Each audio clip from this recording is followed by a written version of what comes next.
nanti akan kita dengarkan bersama, dan juga nggak hanya didengarkan, mari kita sharingkan bersama apa sih, bagaimana sih menciptakan home library itu.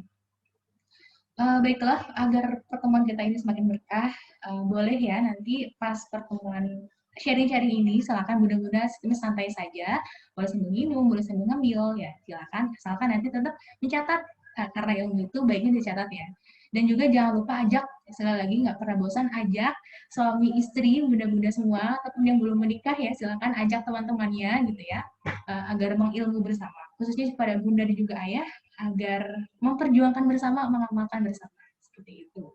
Marilah kita buka pertemuan kita pada malam hari ini dan mengucap basmalah bersama. Bismillahirrahmanirrahim. Dan selanjutnya, oh ya Bunda Iva dan juga Dokter Adit, ini ada banyak, Masya Allah ya, ada tadi sempat beberapa perkenalan dengan Bunda dan Ayah di sini, ada yang dari Cikarang, Karawang, kemudian bahkan Malang, ya dari Padang, ada Ayah Kobi, dari mana lagi, tadi sampai lupa gitu, banyak sekali, Masya Allah, dan bahkan ada yang dari Malaysia ini Masya Allah. Ini, Assalamualaikum, Assalamualaikum dari ini, apa? Bunda Sabar, Masya Allah, Bunda Sabar dari Malaysia gabung. Jadi memang luar biasa. Marilah kita dengarkan ya sedikit profil dari Bunda Iva Gazia, yang memang beliau itu concern pada hal pegiat pendidikan akhir balik, juga talent mapping practitioner, kemudian strength based parenting, dan hal yang lainnya yang harus kita ambil dari bunda dan juga ayah ya. Mereka couple parent yang sangat luar biasa, Masya Allah, yang harus ayo kita belajar bersama dari mereka, seperti itu. Gak lama-lama, kemudian kepada Bunda Iva dan juga ayah, saya persilahkan. Oh iya, sebelumnya ada pesan sponsor dulu ya. Oh, iya bener, ya.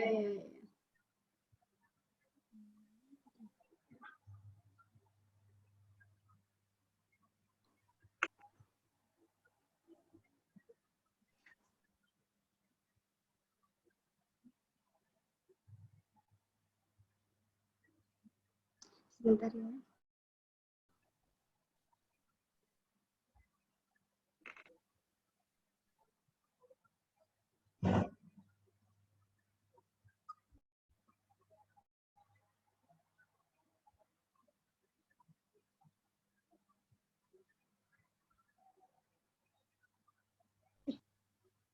Ini belum ya? Kelihatan nggak di itunya? Udah screen.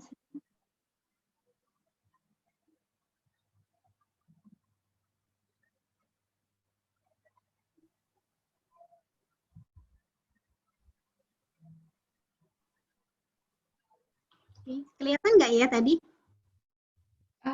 Belum. Oh, belum. Ya, belum. Udah screen sharing.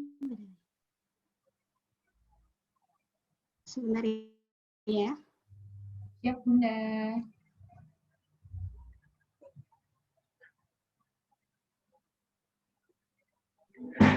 Sudah kelihatan belum ya? Sudah kelihatan belum, Mbak? Belum, Bun. Belum ya? Iya, mungkin ada beberapa sambungannya. Oh ya udah, ini nanti aja, sekarang kita langsung ke ininya dulu aja ya. Iya. Sudah terlihat? Silakan, Bun. Sudah terlihat belum ya? Belum, Bun. Mbak Iva, maaf, ini mau menampilkan video ya ceritanya ya? Iya. Jadi bisa stop screen share-nya, bisa di stop dulu, baru di play, dibuka dulu. Dibuka. Nah, nanti pas share screen itu kan tadi udah kebuka di player, ya? Yang di share screen yang di playernya tadi. Oke. Yang di stop apa dulu, Mbak? Nah, ini kan sudah stop, screen sharingnya sudah stop. Yeah. Nah, Mbak Iva sekarang buka file video yang tadi di media playernya, dibuka dulu. Terus baru di screen share ya? Baru di screen share di yang video player itu. Masya Allah, terima kasih Bunda Widya.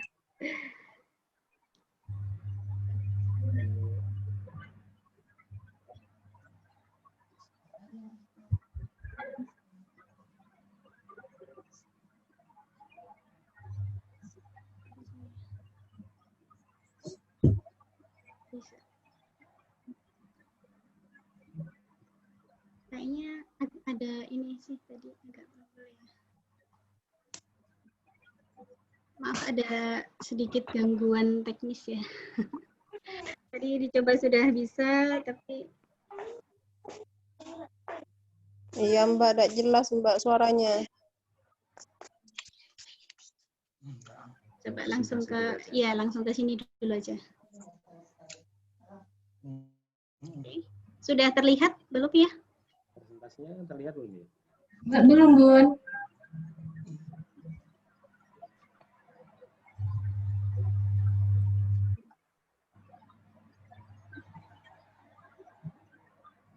Bentar ya, maaf ya Ayah Bunda, tadi sudah mencoba bisa ini ada trouble.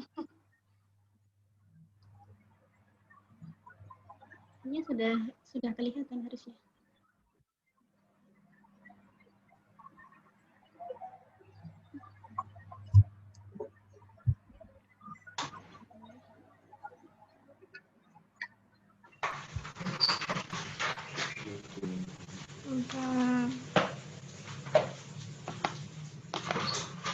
Ya.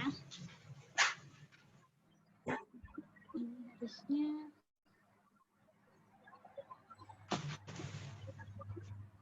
sudah. Udah, Bun. Oke. Sekarang kita mulai dulu untuk penjelasannya dulu saja. Akan kita mulai dari Dr. Adi dulu. Oke. Iya, Kelihatan ya? bentar. Eh,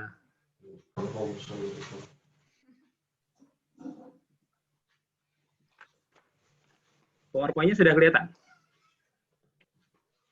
Sudah ya? Sudah, Dokter. Oke, siap. Bismillahirrahmanirrahim. Assalamualaikum warahmatullahi wabarakatuh. Waalaikumsalam warahmatullahi wabarakatuh. Alhamdulillah, terima kasih banyak ayah bunda semua yang berkenan hadir ya malam-malam awal weekend ini menyempatkan untuk sharing bareng gitu, untuk saling berbagi di forum ini. Nah ini kita akan sedikit sharing ya tentang pengalaman kita saja gitu. Bukan berarti kita yang paling ahli atau paling paham masalah ini, cuma kita ingin sharing. Mungkin juga nanti dari ayah bunda semua ada feedback yang bisa saling memperkaya, itu sangat-sangat baik. Ya, di sini kita akan membahas tentang home library ya, home library. Oke. Nah, create your home library, mendidik anak di era pandemi dengan home library. Jadi tentang perpustakaan yang ada di rumah itu dalam konteks pendidikan anak. Bagaimana sih itu? Apalagi di era pandemi ini di mana mayoritas kita memang tinggal di rumah ya, hampir sepanjang hari tinggal di rumah. Anak-anak yang biasanya sekolah juga akhirnya sekolah dari rumah gitu. Ada yang kemudian school from home, ada yang kemudian malah unschooling ya, artinya memang belum terlepas dari sekolah, kemudian dididik oleh ayah bundanya. Nah ini menurut kami tema ini perlu kita angkat ya. Kalau menurut kami memang home library itu penting sebagai aset dari sebuah sarana pendidikan keluarga. Nah, ya kita mulai dari pertanyaan besar why dulu ya. Nah kita segala sesuatu, saya ngefans sekali ya dengan Simon Sinek ya, itu yang menerbitkan buku dan banyak video tentang why ya, start with why gitu. Jadi pentingnya kita untuk selalu memulai segala sesuatu dengan pertanyaan mengapa gitu. Nah, ada satu kata mutiara yang juga saya jadikan moto hidup saya tentang why juga yang berbunyi he who has a why to live for can be almost anyhow gitu. Dia yang memiliki mengapa gitu, mengapa dia hidup bisa mengatasi berbagai macam gejala, berbagai macam halangan dalam hidupnya gitu ya. Jadi pentingnya ini why. Nah ini kenapa sih kita penting untuk membangun perpustakaan di rumah gitu. Walaupun mungkin buku kita belum banyak, yang penting perpustakaan itu ada. Yang penting rak itu ada gitu. dan cita-cita untuk membangun perpustakaan itu ada gitu. Nah, kenapa sih ini penting? Nah, kita akan bahas di sini. Jadi kalau saya biasanya memang kalau sama Bunda memang saling berbagi peran ya. Kalau untuk skala-skala yang besar gini, saya menyebutnya big picture ya, atau helicopter view. Gambaran besar dari sebuah permasalahan, biasanya bagian saya kalau kita diskusi atau bahkan berdebat gitu, bagian saya yang bagian saya yang ngomong gitu, bagian saya yang menjelaskan gitu tentang sebuah big picture dari sebuah masalah gitu. Nah, di sini saya akan mencoba menjelaskan kenapanya gitu. Jadi kita mulai dari hal yang ramai ya, gadget dan tentang kemajuan teknologi yang dia bisa menjadi pisau bermata dua. Nah, ini penting terkait dengan keberadaan home library atau perpustakaan tadi. Kita tahulah pembahasan tentang gadget ini sudah banyak sekali, banyak dibahas oleh berbagai macam pihak, mulai dari psikolog, mulai dari konselor pendidikan, mulai dari pemerhati parenting dan sebagainya. Ya karena memang efeknya luar biasa sekali ya di kehidupan sosial kita ya, di kehidupan tidak cuma anak-anak tapi juga kehidupan kita sebagai orang dewasa, itu impact-nya luar biasa besar gitu.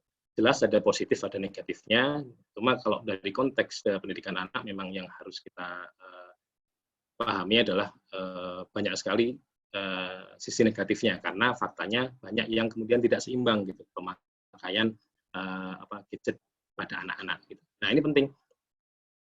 Kenapa? Karena memang kalau dari sisi medis saja ya, saya karena basicnya adalah di kesehatan, dokter spesialis saraf ya. Ini gadget sendiri, ini dari device-nya saja memang sudah mungkin kurang baik ya buat kesehatan. Mulai dari layarnya saja, terus kemudian radiasinya, itu impact-nya ke kesehatan memang kurang baik. Apalagi memang rata-rata anak-anak itu overtime gitu. Mungkin kalau pakai gadget mungkin sekedar berapa menit sekali itu nggak masalah gitu, nggak sampai berjam-jam sehari nggak masalah. Cuma faktanya banyak ya kalau kita lihat tetangga kita atau mungkin saudara kita, ponakan kita itu bahkan ketika acara kumpul keluarga ya, Lebaran gitu, bukannya saling ngobrol, bukannya main lari-lari di luar gitu kan, tapi mereka main sendiri-sendiri dengan gadgetnya gitu. Ya itu fenomena umum dimanapun seperti itu. Nah, ini yang harus kita perhatikan karena efeknya itu memang tidak bagus ya. Nah, ini itu dari sisi device-nya saja, belum lagi dari sisi isinya gitu, sisi kontennya gitu. Apa sih yang ada di konten yang ada di gadget? Yang pertama game ya. Nah, game addiction ini, adiksi game ini luar biasa di tingkat anak-anak. Ini yang kalau kita bahas panjang sekali. Bahkan ada adik kelas saya ya, itu tesisnya itu membahas khusus tentang adiksi game ini gitu, dengan gangguan neurologis atau gangguan saraf. Itu bahkan sampai dijadikan tesis gitu. Dan ada pembahasan dari sisi medisnya banyak sekali gitu, jurnal-jurnal ilmiahnya banyak sekali. Itu dari sisi konten ya, game misalnya. Media sosial. Nah, media sosial ini yang luar biasa gitu. Impact-nya gitu. Jadi kita tahu ya, kalau mungkin sedikit membahas tentang Bapak Ibu tahu misalnya, mungkin pernah dengar adanya namanya neurotransmitter namanya dopamin ya. Dopamin. Nah, dopamin inilah yang banyak berperan pada kecanduan gadget pada anak-anak. Gitu. Dopamin itu apa sih? Ya, gampangannya adalah sebuah substansi kimia di otak yang ketika dia dirilis, ketika dia dilepaskan, ketika dia diproduksi, itu menimbulkan rasa senang, rasa bahagia. Dan itu bikin ketagihan. Bikin ingin lagi dengan dosis yang lebih besar gitu. Itu dopamin. Itu terjadi di contoh gitu, media sosial kita suka ketika kita postingan kita mendapatkan banyak like, mendapatkan banyak komen, mendapatkan banyak share gitu, itu dopamin keluar, kemudian mungkin hari ini kita dapat 5 like, dapat 5 komen, itu kita bahagia, dopaminnya keluar, kita bahagia. Tapi besok nggak lagi, besok untuk bahagia dengan standar yang sama kita perlu 100 like, kita perlu 100 share gitu dan seterusnya. Itu yang bikin kita nagih, itu yang nggak bagus juga. Kalau jadi banjir dopamin di otak, nah itu yang berbahaya gitu. Merusak komponen otak ya. Nanti pada akhirnya jadi gangguan perilaku, jadi orangnya secara sosial jadi sangat buruk ya. Itu panjang kalau mau dijelaskan. Tapi intinya memang gadget ini satu hal yang memang harus kita perhatikan, harus kita batasi. Gitu. Ada banyak pakar parenting atau psikolog yang kemudian memberi batasan gitu.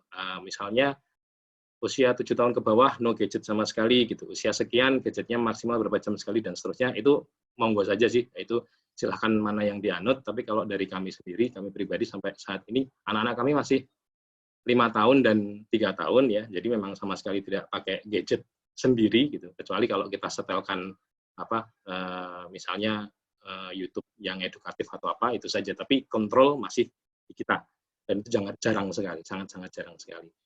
Nah itu disitulah kemudian perpustakaan keluarga menjadi sangat penting karena bisa menjadi substitusi dari gadget ini. Nah itu ya soal gadget.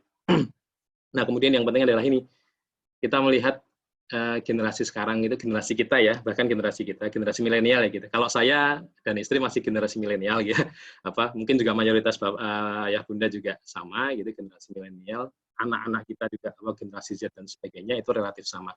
Itu mayoritas adalah generasi instan yang ringkih dan juga tidak bahagia. Kenapa ringkih? Ya kita maunya instan. Sekarang ini kan apa-apa instan ya, jadi kita bisa dapat sesuatu mudah saja gitu. Kita pengen makan, tinggal order GoFood, gitu. Kita pengen nggak capek-capek harus jalan ke warung, harus naik motor ke warung yang jauh untuk dapat menu yang kita inginkan, gitu. Nggak harus menunggu nasi goreng lewat, gitu kan. Jadi kita sering nih, saya zaman kecil itu sering banget di PHP tukang nasi goreng ya, sudah menanti nasi goreng dari jam 7 gitu. Diharap datang sampai jam 9 ternyata nggak datang, yaudah lapar gitu kan. Dan kita ya sudah fine-fine saja, kita tough gitu. Tapi anak sekarang ketika di PHP-in sedikit udah kayak mau bunuh diri gitu ya. Jadi nah itu yang harus kita perhatikan gitu.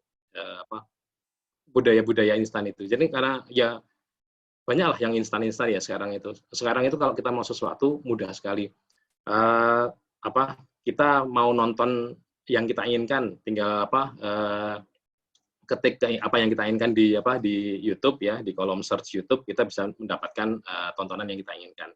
Kita mau nyari apapun lah, info apapun, kita nggak perlu buka buku banyak-banyak gitu kan, tinggal ketik, selesai urusan. Itu instan gitu. Nah, kita jadi tidak terbiasa dengan proses gitu. Padahal proses itu sangat penting gitu. Karena memang pada prinsipnya hidup kita itu memang butuh proses. Dengan proses itu kita belajar banyak gitu.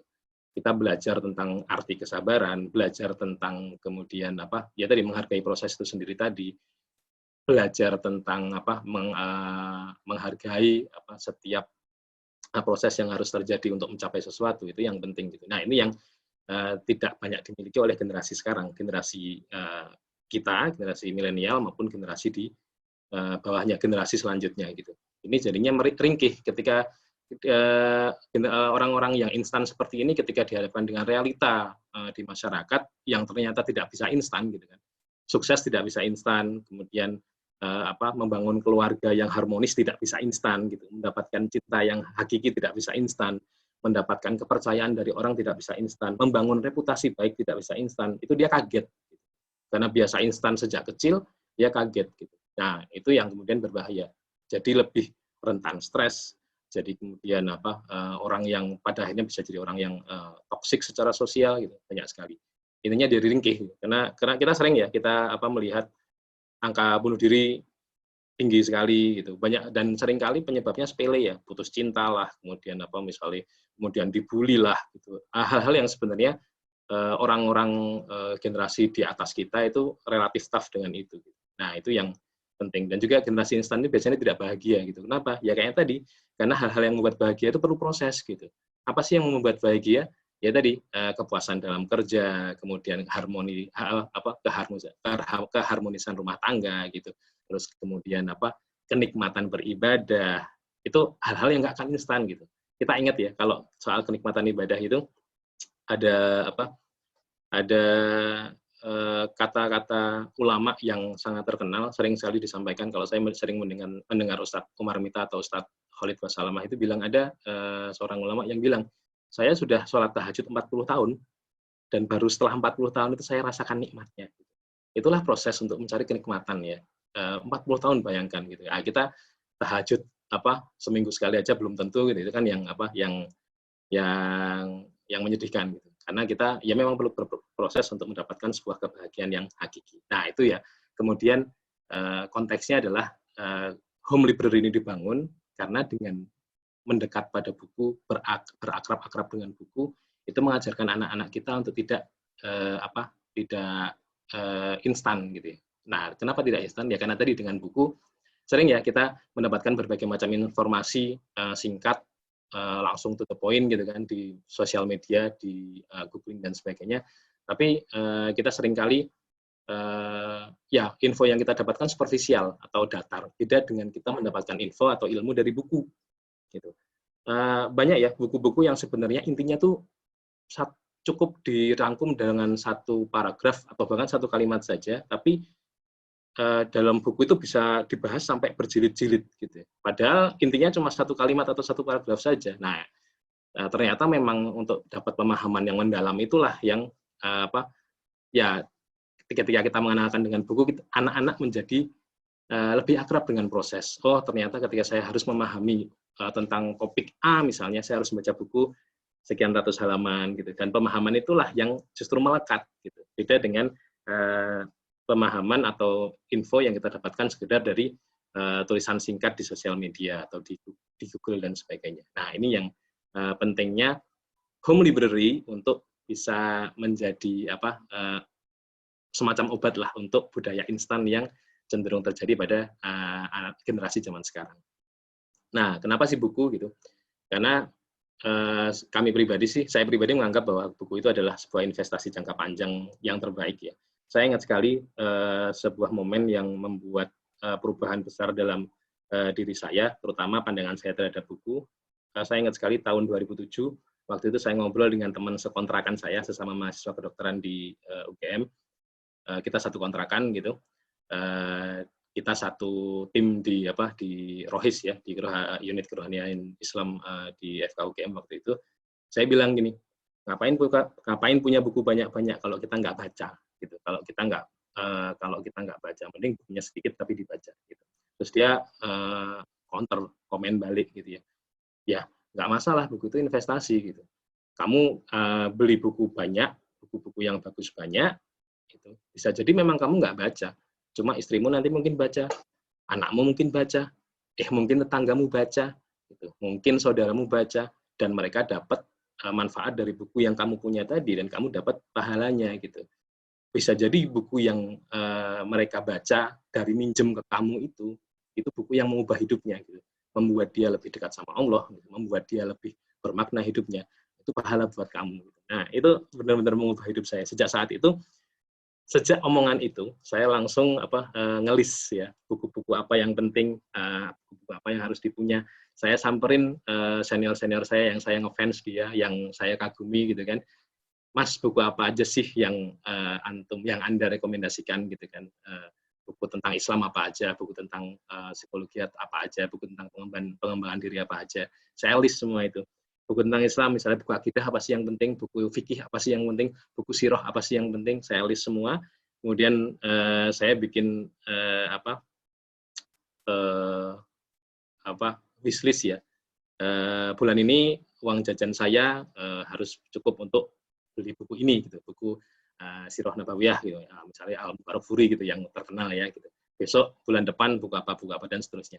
Nah, sampai sekarang akhirnya alhamdulillah ini buku kami ini sudah sampai mungkin sekitar 2.000 ya buku gitu.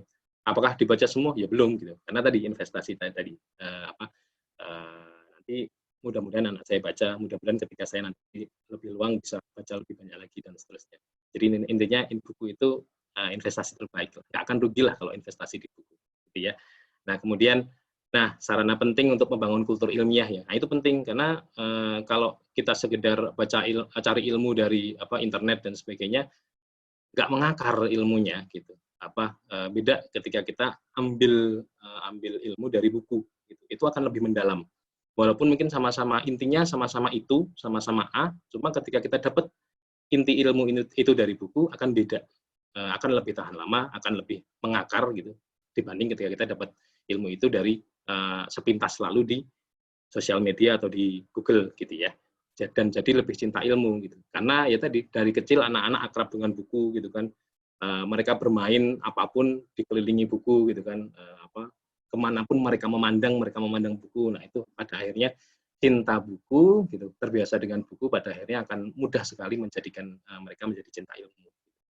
Nah terus kemudian ya ini membuat ketika ketika punya banyak buku membuat wawasannya luas dan dalam. Nggak sekedar luas tapi juga dalam gitu. Itu yang penting. Seringkali ada yang wawasannya sedikit dalam sih tapi sedikit gitu, atau luas sih tapi dangkal semua. Nah itu dengan memperbanyak buku di rumah itu insya Allah wawasannya akan menjadi lebih luas dan dalam. Gitu. Nah terus kemudian apakah buku fisik itu tergilas dari e-book gitu? Tergilas oleh e-book? Menurut saya tidak ya, karena bagaimanapun sampai sekarang juga dulu banyak orang yang mengira Gramedia akan kolaps dan sebagainya. Nyatanya tidak, masih tetap survive. Ada sih banyak buku-buku, toko buku yang kemudian kolaps gitu, wajar karena bukan karena buku tidak diminati, tapi justru karena buku itu bisa didapatkan lewat online ya, bukan karena buku tidak diminati lagi, tapi karena cara mendapatkan bukunya berbeda gitu. Nah, ini yang penting. Karena satu sisi juga yang penting lagi adalah membuat mungkin orang bilang kan bisa baca buku lewat e-book gitu ya, di HP atau di tab dan sebagainya. Itu menurut saya kurang baik ya, karena bagaimanapun kita menjadi contoh untuk anak-anak kita. Gitu.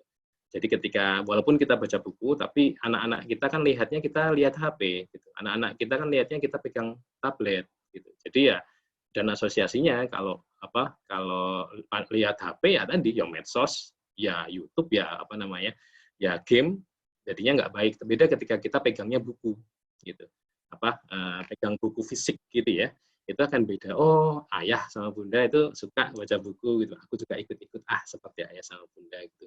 Kok kayaknya asik banget ya ayah baca bukunya, kayaknya bunda baca bukunya kok sambil senyum-senyum, kayaknya menarik sekali, aku ikut gitu. Untuk sama-sama mengakrabi buku.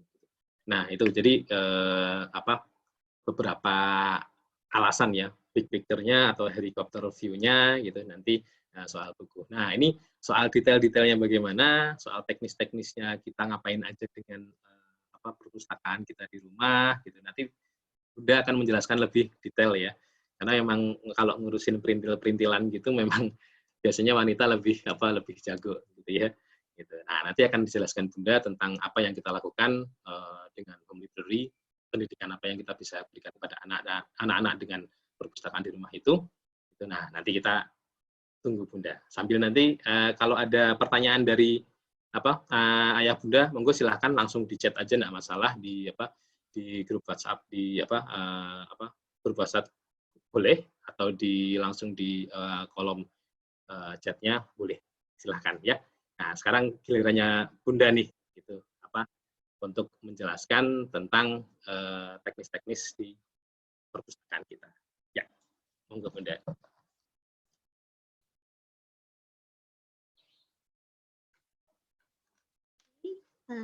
Sebentar, saya akan mencoba dulu untuk memutarkan sebuah ini ya.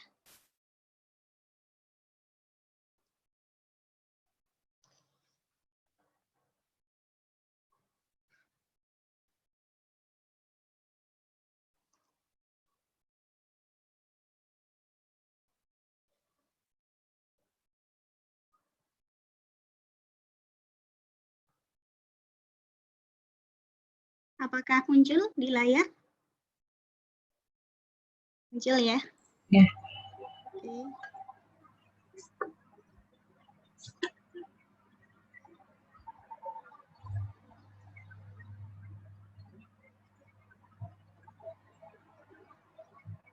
Audionya belum muncul, Bunda. Nggak apa-apa.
Oke, itu tadi video singkat tentang perpustakaan kami begitu ya, dan ada story singkat tentang bagaimana kami merintis home library kami begitu. Untuk teman-teman yang ingin kembali melihat, bisa dilihat di Facebook saya ataupun di akun Instagram saya juga ada, bisa diakses dan di-share begitu.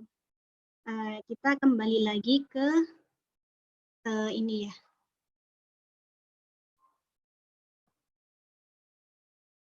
Oke. Nah, bismillahirrahmanirrahim. Saya mulai ya. Assalamualaikum warahmatullahi wabarakatuh. Melanjutkan dari apa yang sudah disampaikan oleh Dr. Adit begitu ya. Saya akan memulai dengan sebuah pertanyaan. Mengapa sih home library? Kenapa harus home library? Seperti itu. Nah, yang pertama, kita mulai dari yang pertama, home library sebagai learning place, playing place, fun place. Jadi kami punya dua anak di bawah 7 tahun begitu ya, di mana memang fasenya itu masih fase bermain, sehingga mereka membutuhkan ruangan yang memang bisa untuk mereka bereksplorasi seperti itu. Dan kenapa sih home library? Kami ingin punya satu tempat khusus yang memang anak-anak itu mengkonsepkan itu sebagai memang tempat belajar dan tempat bermain seperti itu.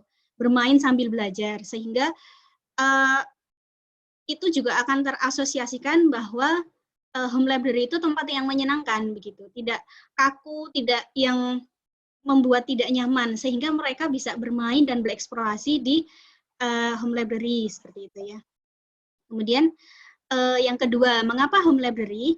Yaitu agar kita punya tempat khusus untuk taklim keluarga. Taklim keluarga itu seperti apa? Jadi kebiasaan yang kita tanamkan, misalnya sehabis sholat maghrib itu satu keluarga kita berkumpul, kemudian ayah sebagai kepala keluarga memberikan bisa banyak hal ya, bisa cerita, bisa nasihat yang memang dengan bahasa yang sangat mudah dimengerti oleh anak begitu. Kita biasanya menyampaikan topik-topik tentang kecintaan pada Allah dan pada Rasul begitu ya. Mengingat memang di fase 7 tahun pertama yang paling penting untuk ditanamkan kepada anak adalah tentang tauhid seperti itu. Jadi salah satu hal yang memang kita lakukan adalah taklim keluarga, dan itu dilakukan di home library kita seperti itu. Mengapa di home library? Ya sekali lagi agar memang terasosiasikan bahwa kita punya tempat untuk learning seperti itu, dan juga tempat berkumpul, senternya keluarga, jantungnya rumah, jantungnya keluarga. Kalau orang di luaran sana punya ruang TV sebagai ruang keluarga, maka di keluarga kami karena tidak ada TV sama sekali begitu ya. Ada TV sih, tapi itu hanya sebagai pajangan, tidak pernah dinyalakan begitu. Jadi senternya rumah ya home library seperti itu. Jadi mengapa memang taklim keluarga juga diadakan di home library seperti itu. Ya, anak dikenalkan proper place ya. Jadi memang di mana tempat belajarnya? Di home library seperti itu.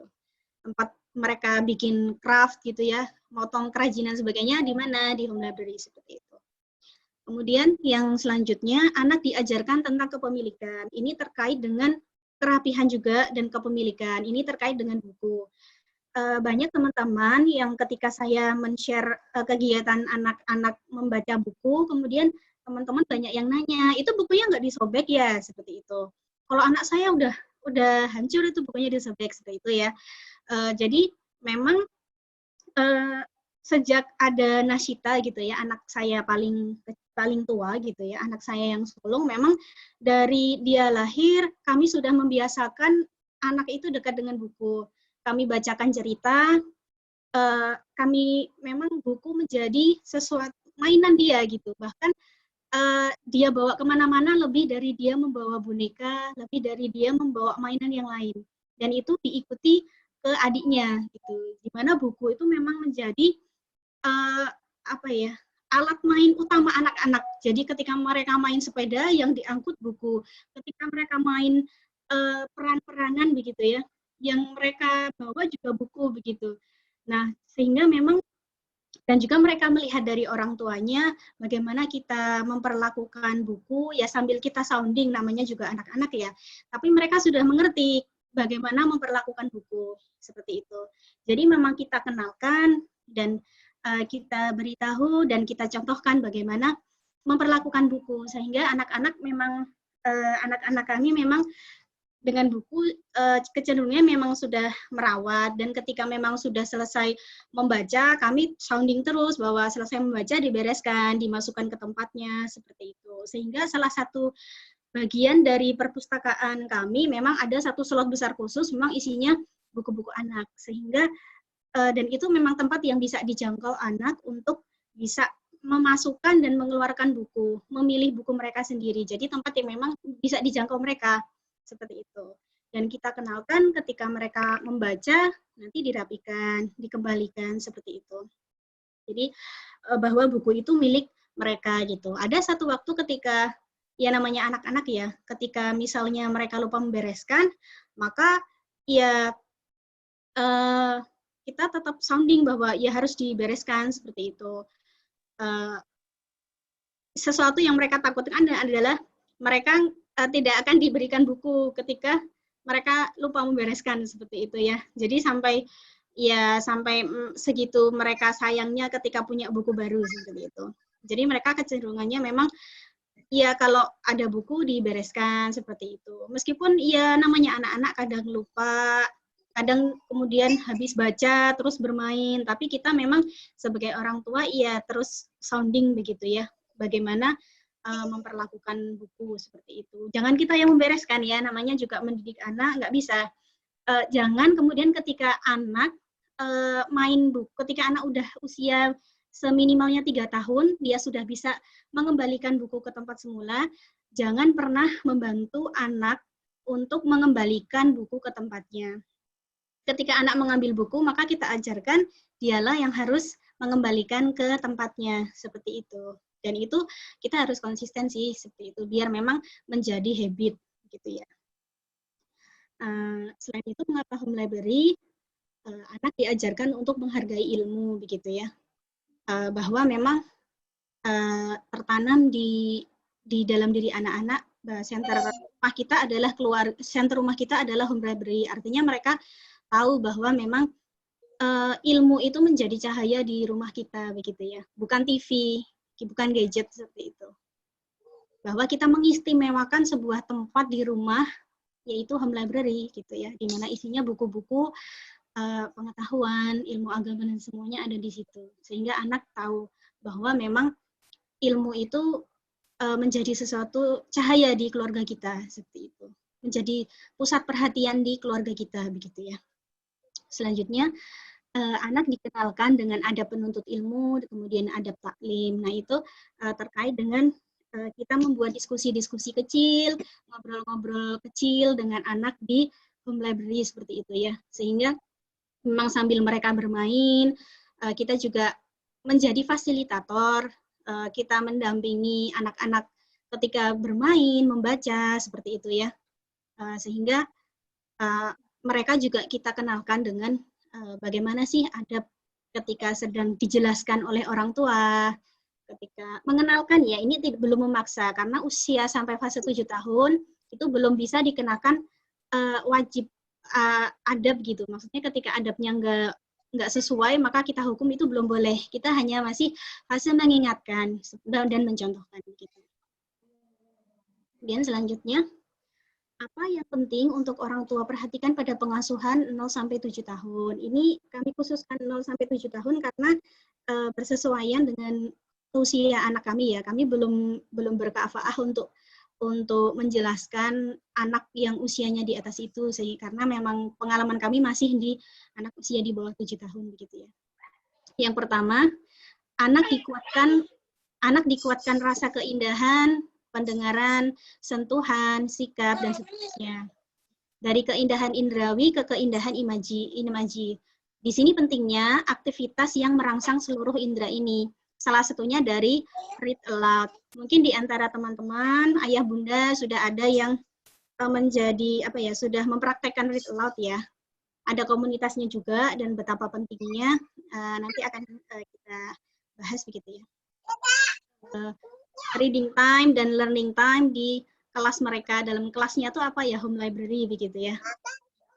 Anak diberi kesempatan mengekspresikan imajinasi keindahan dengan coretan, lukisan, kisah, dan bunyi. Nah, ini pembahasan lebih lanjutnya bagaimana? Nah, ini saya akan sedikit saja cerita tentang bagaimana sih pengaruh dari mengkonsumsi apa yang dikonsumsi anak, apa yang dilihat anak dengan daya imajinasi dan mengungkap realitas. Nah, ini ada salah satu contoh kisah dari teman homeschooling di Jogja begitu ya.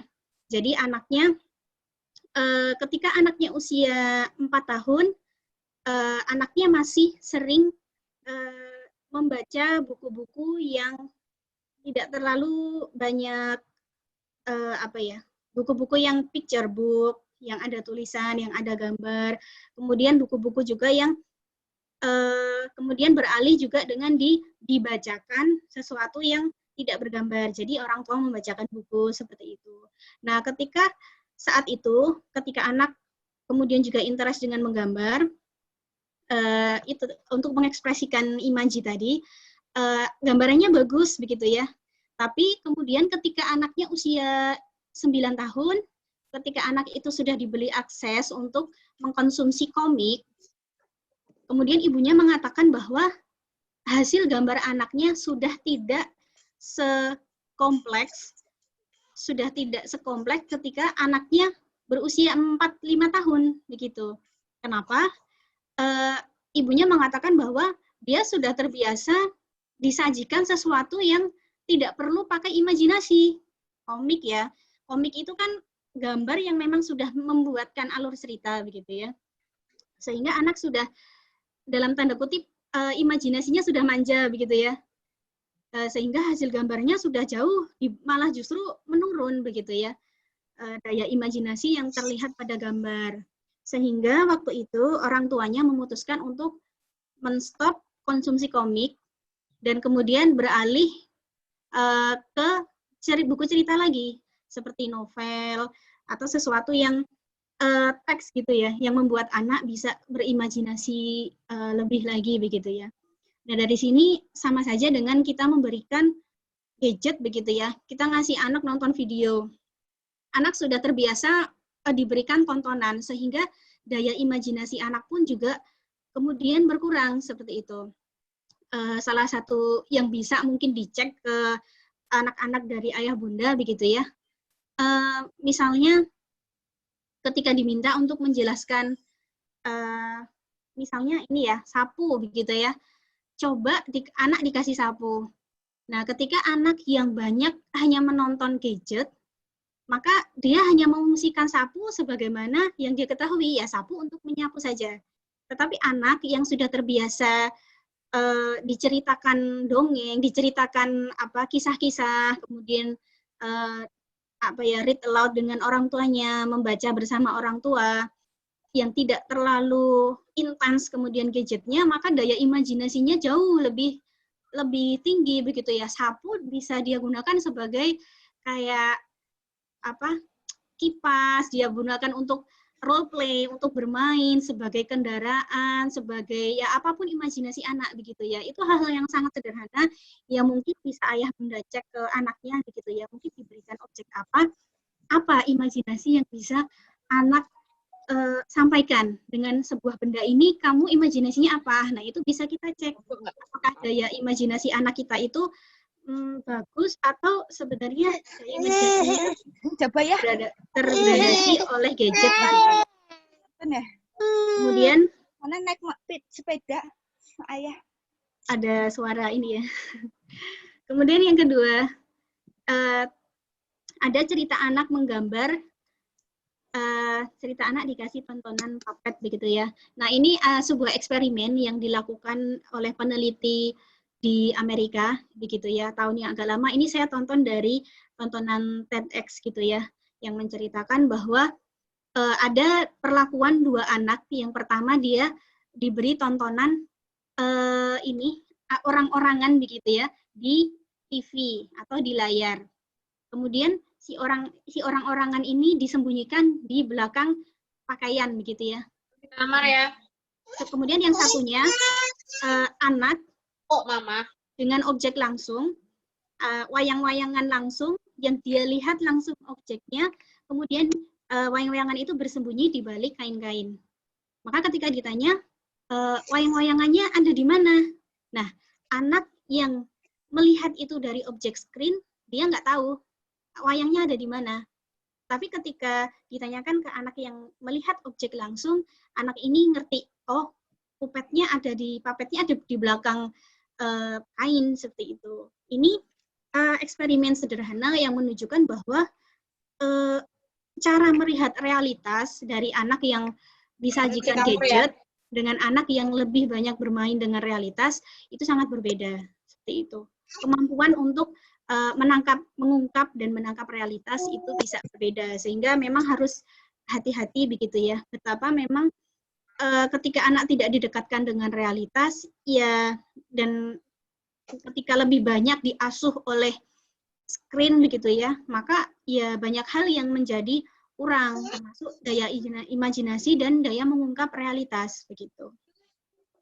Nah, ini saya ini ya memberikan contoh hasil gambar. Jadi anak saya itu suka menggambar, itu dia mencontoh dari melihat bundanya yang sering menggambar, maka dia juga suka menggambar gitu ya.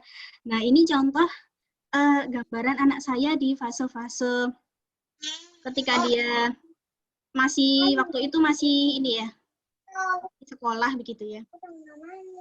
Ini, dan seiring dengan dia diceritakan banyak kisah seperti itu, terlihat progresnya bagaimana imajinasinya dia bertumbuh begitu ya. Ini yang pertama. Selanjutnya gambarnya sudah mulai rame, bentuknya sudah mulai terlihat orang begitu ya. Kalau dari sebelumnya, nah seperti ini ya, orang-orangannya masih bentuk kayak sapu lidi begitu ya.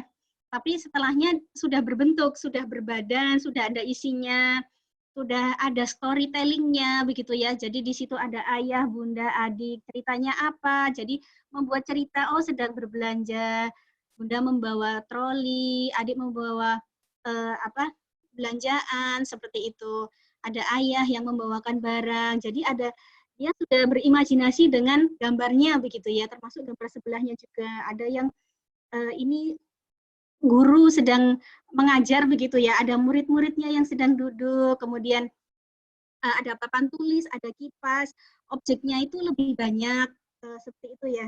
Jadi terlihat bagaimana progres daya imajinasi yang memang diperoleh dari kita sering storytelling, kemudian kita read aloud begitu ya. Jadi imajinasi anak juga berkembang dengan baik ya, selain memang dia melihat picture book seperti itu, buku-buku anak begitu.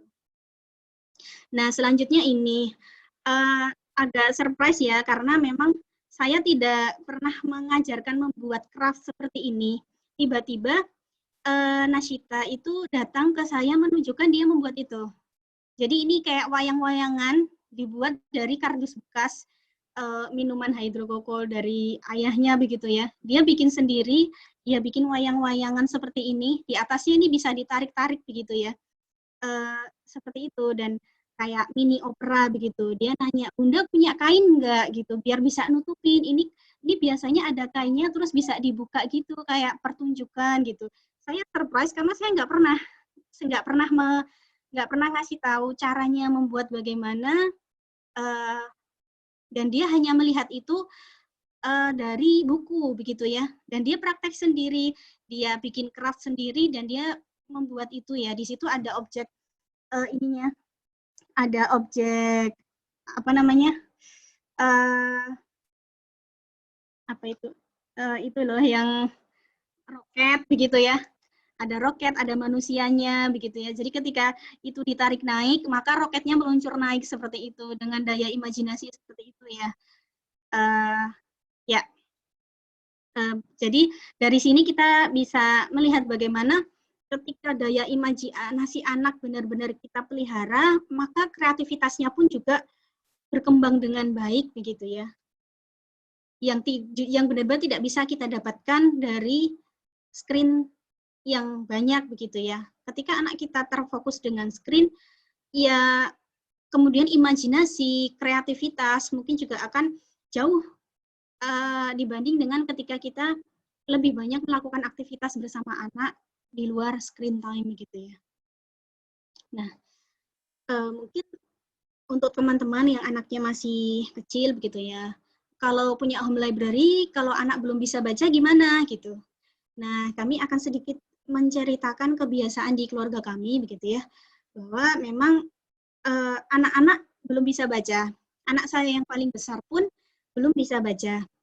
Kami memang sengaja tidak mendrill Nashita untuk bisa baca. Mungkin ada anak-anak yang seusia TK sudah benar-benar diajari membaca begitu ya, ada yang sudah terampil membaca karena dikursuskan dan sebagainya. Tapi saya tidak mengambil itu. Kami tidak mendrill anak untuk harus segera bisa membaca.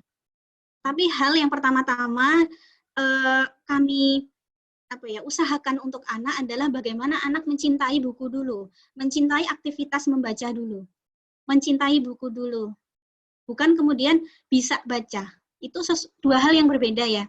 Bisa baca itu satu hal, tetapi ketika anak sudah dibangkitkan gairah kecintaan dengan buku, kecintaan dengan aktivitas membaca, meskipun yang membacakan adalah orang tua begitu ya, maka dia akan dengan sendirinya minta untuk diajari membaca. Itu yang terjadi pada anak saya.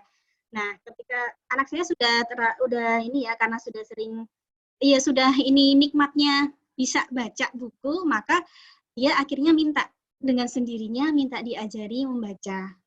Gitu. Jadi ketika memang dia sudah benar-benar suka dengan buku, suka dengan aktivitas membaca begitu. Jadi kita memang terbiasa untuk membacakan cerita ke anak-anak begitu ya.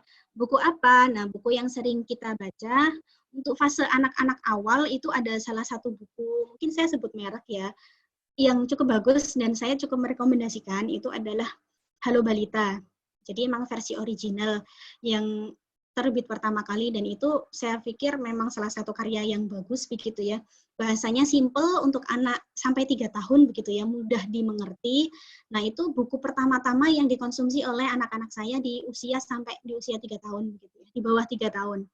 Kemudian juga ada buku-buku siroh seperti itu dan buku sahabat, buku cerita sahabat. Tetapi memang dari banyak itu kita fokuskan memang tentang tauhid begitu, bagaimana kita menyelipkan konten-konten tentang kecintaan pada Allah, kecintaan pada Rasulullah itu pada anak-anak gitu. Jadi memang mereka akhirnya juga terbiasa dengan itu begitu ya. Dan salah satu memang kisah yang rutin kami ceritakan setiap malam adalah kisah tentang Rasulullah begitu. Sehingga mereka siapa idolanya Rasulullah begitu. Jadi ketika mereka ngobrol berdua pun ya pengen jadi Rasulullah, pengen jadi seperti Rasulullah begitu ya. Rasulullah begini, Rasulullah begitu, seperti itu. Dermawan, Rasulullah baik hati dan sebagainya begitu ya. Sehingga memang ya dari bacaan itulah anak-anak bisa mendapatkan konten tauhid dari kita begitu ya. Selain memang ya banyak berdialog seperti itu. Kemudian storytelling. Nah, untuk anak yang pertama kami itu sudah bisa men-storytelling ke adiknya begitu ya. Dia belum bisa membaca, tapi dia sudah bisa bercerita. Karena sudah sering mendengarkan cerita sehingga dia bisa mengeksplorasi membuat cerita storytelling dengan spontan begitu ya. Seperti itu. Kemudian aktivitas membuat kerajinan tangan, menggambar begitu ya.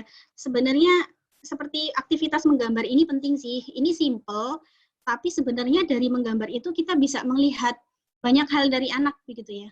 Bagaimana suasana hati dia hari itu, bagaimana dia mempersepsikan objek yang dia gambar, bagaimana dia menuangkan perasaannya di gambar.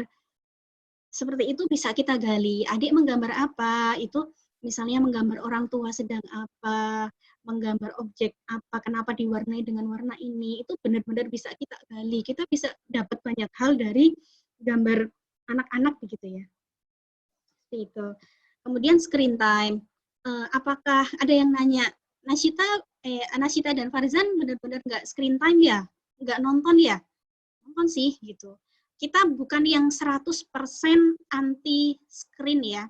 Karena kita pernah membaca bahwa sesuatu yang anti atau dijauhkan justru dia akan rapuh ketika someday tidak ada orang tuanya dan dia harus berhadapan dengan keadaan di mana ada screen. Misalnya kami, ya, menitipkan anak di eyangnya begitu ya. Sedangkan di eyangnya ada sepupu-sepupunya yang membawa HP begitu. Nah, ketika kita benar-benar menjauhkan anak dari gadget, dia justru akan penasaran dan dia akan dapat itu di luar, tidak di rumah. Sehingga kalau ada istilah Jawa ngelimpeke. Ngelimpeke itu ketika dia di tempatnya eyangnya, dia kemudian akan jor-joran nonton TV, jor-joran nonton HP, seperti itu. Itu ketika kita benar-benar justru men-stop sama sekali begitu. Tetapi yang kita lakukan adalah bagaimana anak tahu bahwa ada waktunya boleh screen time, tetapi bagaimana batasnya, bagaimana durasinya, seperti itu.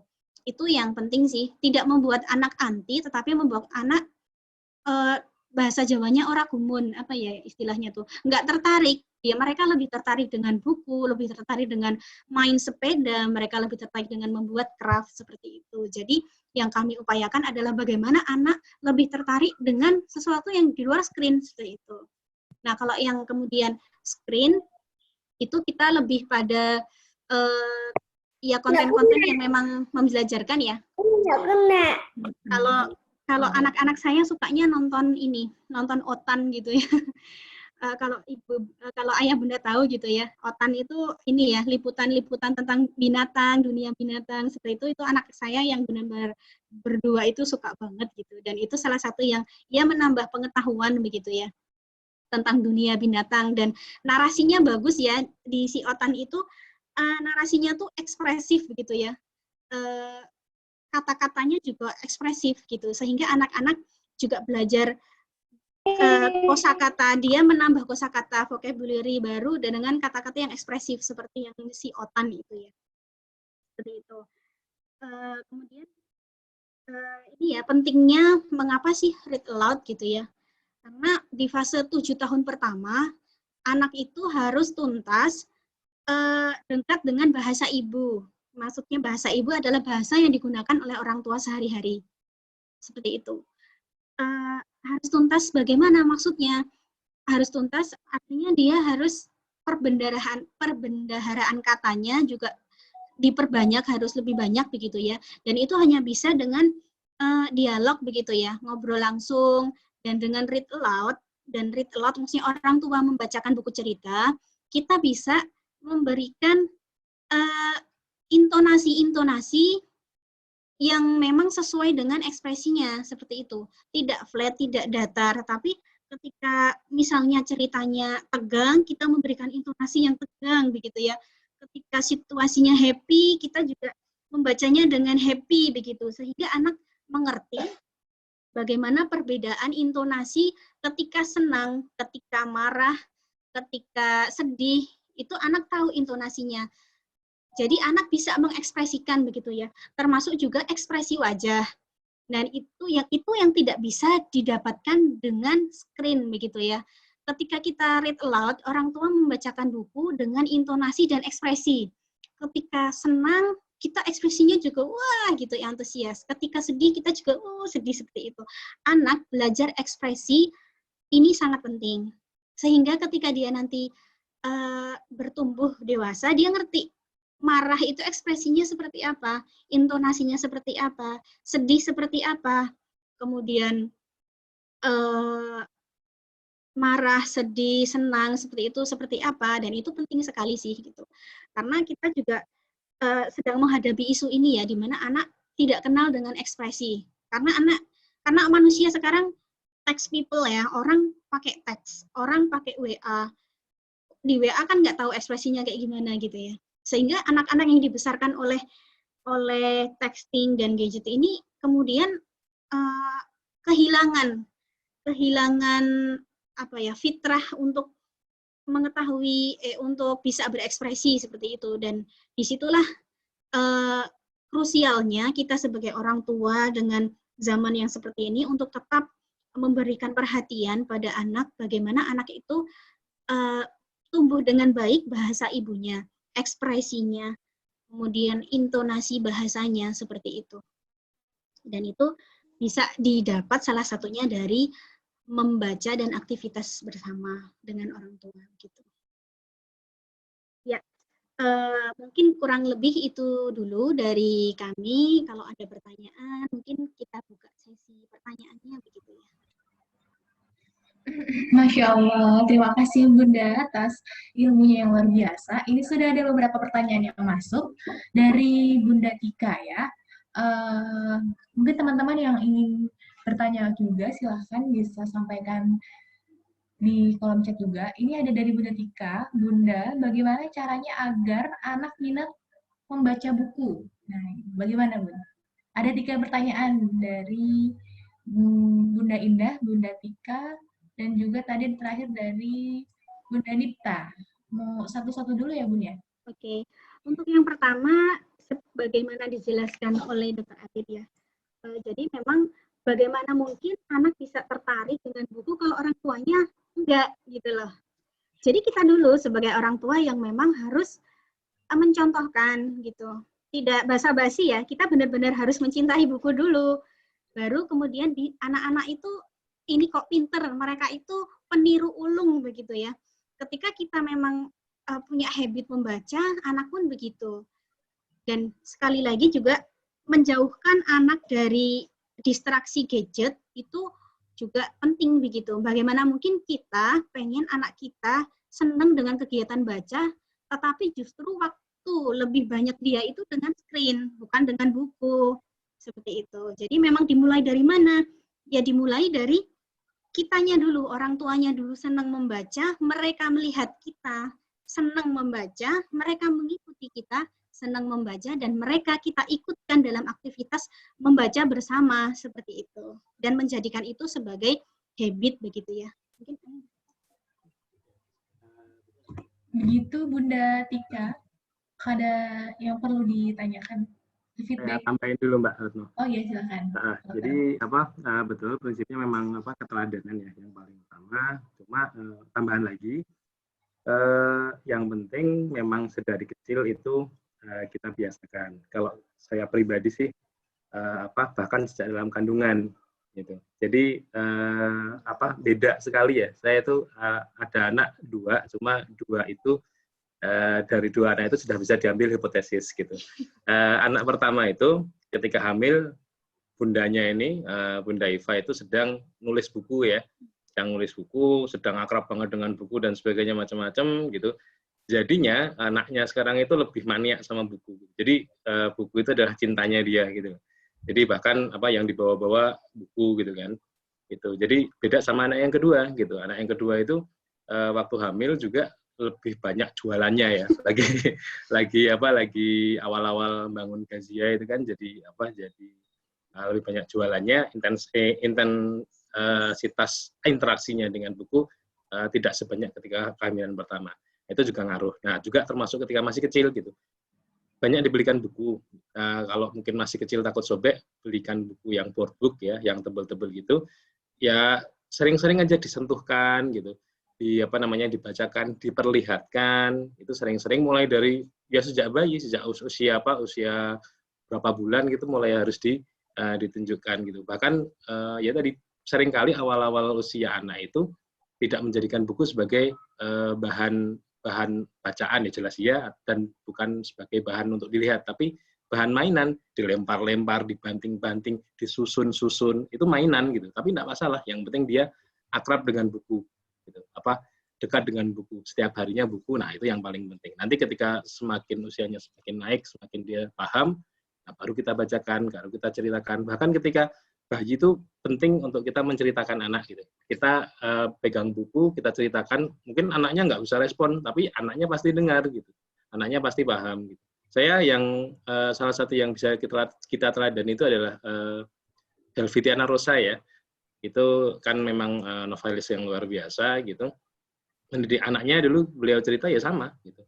Diakrabkan dengan buku, dengan sastra ya, sejak kecil, sejak dalam kandungan semuanya tentang buku, tentang sastra, akhirnya jadinya juga si Faiz itu anak yang sulungnya ya luar biasa. Sekarang sastranya luar biasa, dia juga akhirnya jadi penulis dan seterusnya. Nah itu tambahan dari saya. Begitu Bunda Tika. Ya. Baiklah, kita coba lanjut ke pertanyaan kedua. Ini ada pertanyaan dari Bunda Indah. Di mana Bunda Indah ini sudah mulai merintis home library di rumah, tapi belum terkategorisasi ya secara baik gitu. Minta tips bagaimana dengan mengatasi itu semua dengan keterbatasan tempat, Bun. Silakan Bunda dan juga dokter.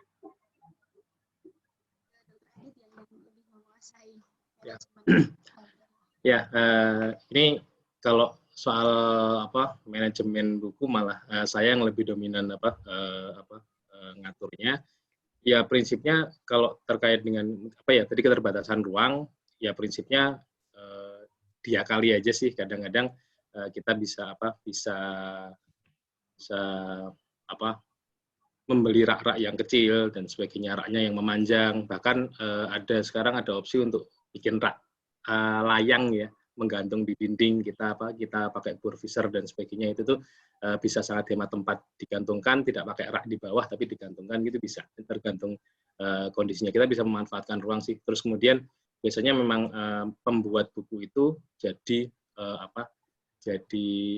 dia berada di tempat yang mudah kita lihat gitu, karena memang tujuan kita kan mengakrabkan anak dengan buku, itu prinsipnya. Nah soal manajemennya ada ya yang perpustakaan mungkin ya, perpustakaan keluarga itu yang pakai metode misalnya coding atau manajemen bukunya sama seperti perpustakaan besar gitu, yang pakai kode-kode nomor angka dan sebagainya yang ala pustakawan sekali, itu ribet. Saya pernah berkunjung ke satu pustakawan, bukunya jauh lebih banyak dibandingkan saya gitu, di Jogja gitu, di Godean. Itu beliau juga sama, dia bahkan pernah kursus untuk coding buku seperti itu, tapi pada akhirnya dia beralih gitu, jadi coding buku-buku yang lebih simpel gitu.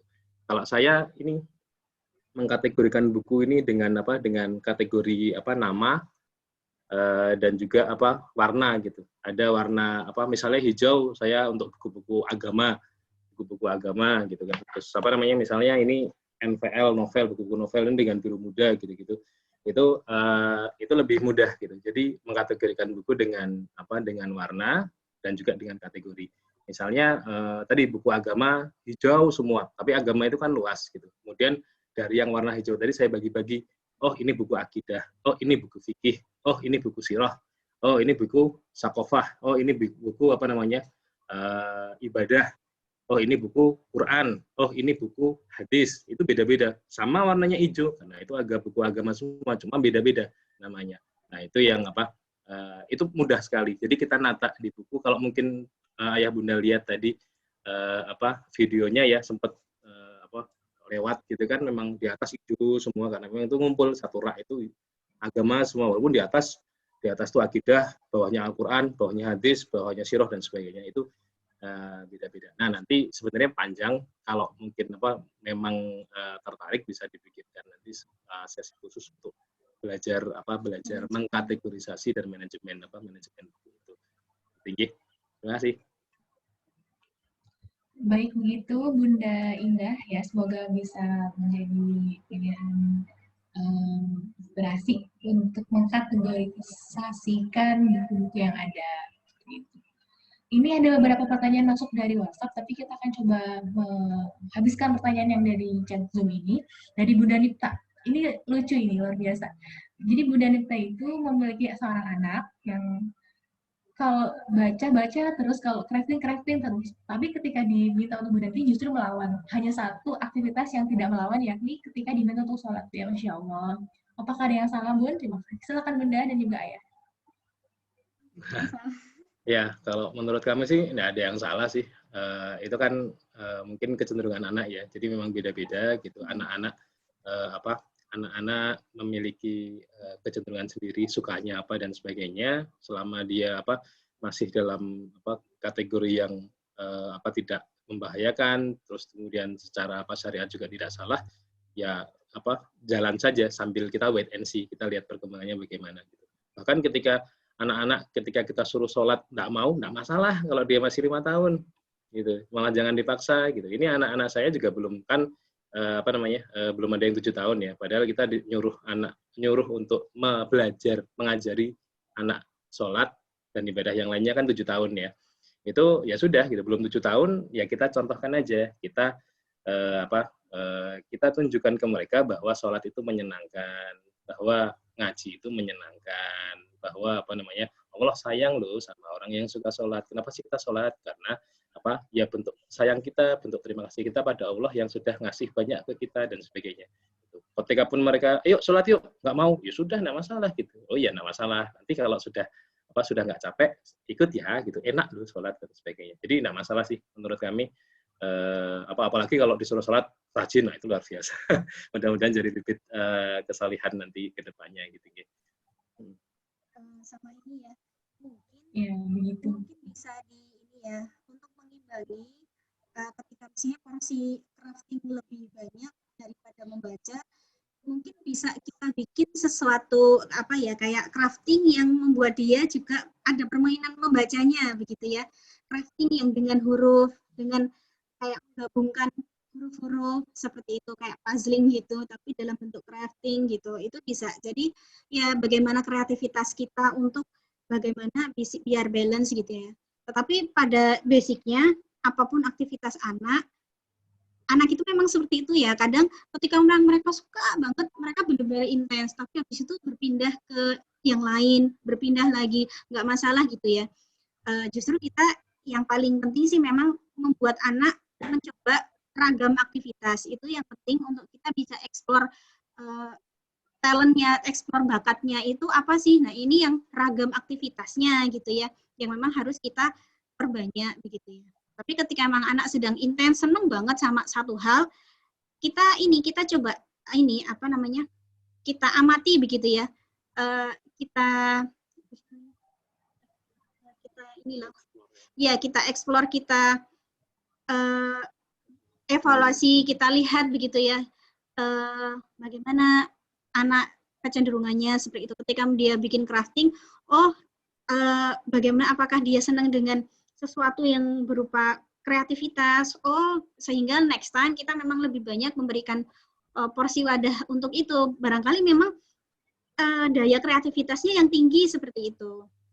Jadi nggak masalah ketika anak suka dengan sesuatu yang memang ada yang lebih dia sukai, nggak masalah. Yang penting dia tetap mencoba ragam aktivitas. Begitu ya Bunda Hita, semoga bisa menjawab pertanyaannya. Bunda dan juga Dr. Adit, tadi ada pertanyaan dari grup WhatsApp ya. Di sini namanya Tik-Tik ya. Buku apa yang direkomendasikan untuk anak usia 0-7 tahun? Tadi Bunda sudah menjawab Hello Balita ya, salah satunya. Mungkin ada tambahan buku lain, Bu? Kalau ini sebenarnya bisa dijadikan topik khusus ya, gitu. Jadi memang banyak sekali sebenarnya buku-buku yang kita rekomendasi gitu. Banyak juga buku-buku populer yang tidak kita rekomendasikan gitu. Jadi tidak semua buku yang mahal, yang kelihatan lux, kelihatan marketingnya oke dan sebagainya ternyata worth buying gitu kan. Jadi nanti kayaknya kita perlu mungkin lanjutan ini bisa kita satu sesi khusus karena banyak sekali.